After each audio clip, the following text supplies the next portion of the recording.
No matter what application I'm using, I have a habit of creating my own custom workspace because I like a particular flow when I'm working. I don't like to see a lot of tools, so I can focus on the artwork at hand. But sometimes, of course, the ones that come with Illustrator when you install it, these guys up here, are more than enough to do the trick. Now by default, you'll see something called Essentials up here. And these are going to be the tools that you'll probably use most often, hence the name Essentials. And 9 times out of 10, I'm pretty happy with this.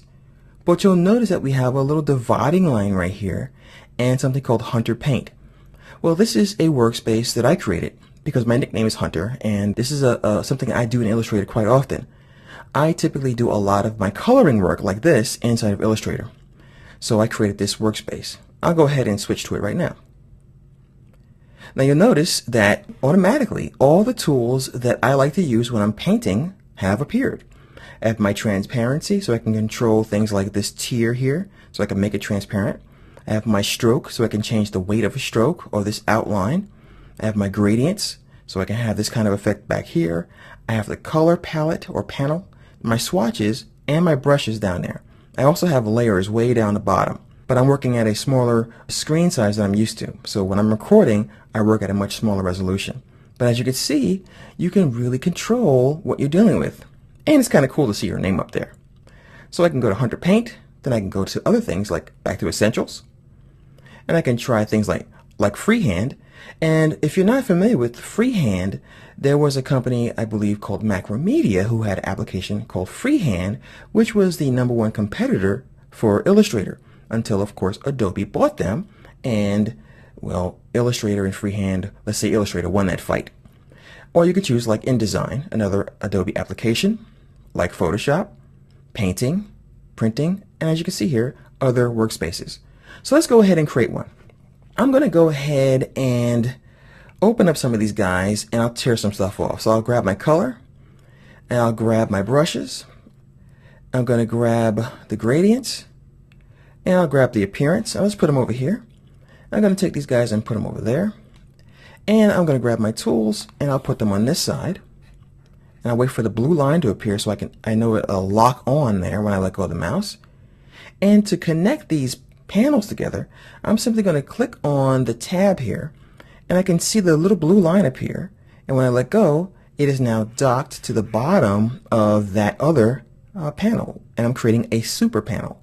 So grab the little tab, wait till you see the blue line, or go into the panel itself, and when the whole thing is highlighted you can let go and that will now live in there. I'll tear that off and put it in the bottom.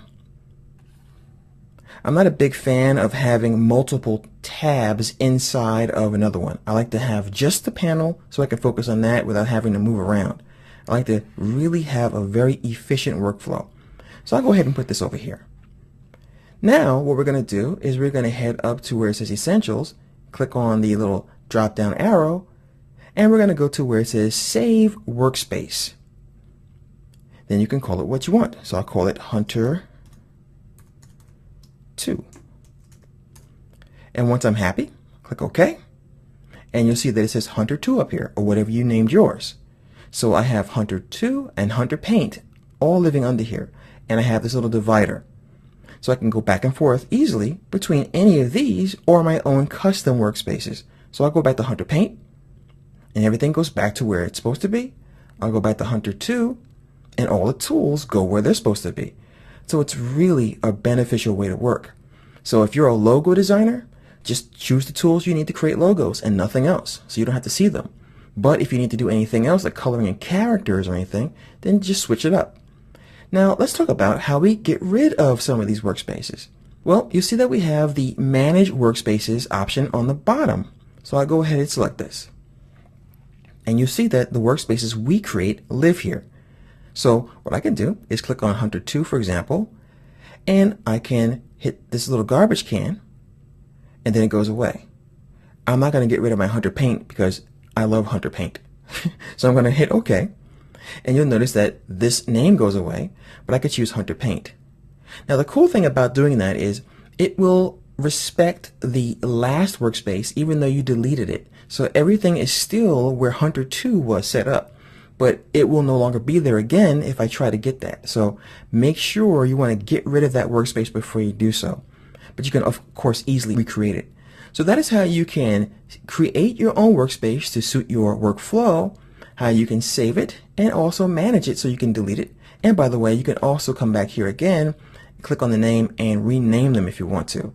So just highlight the name and rename it down here, and simply click OK. By the way, one more little tip I want to share with you. You can also click on a name of a workspace that you really enjoy, and you want to modify in some fashion without recreating it. That's why you click this button here, which will create a copy of that workspace.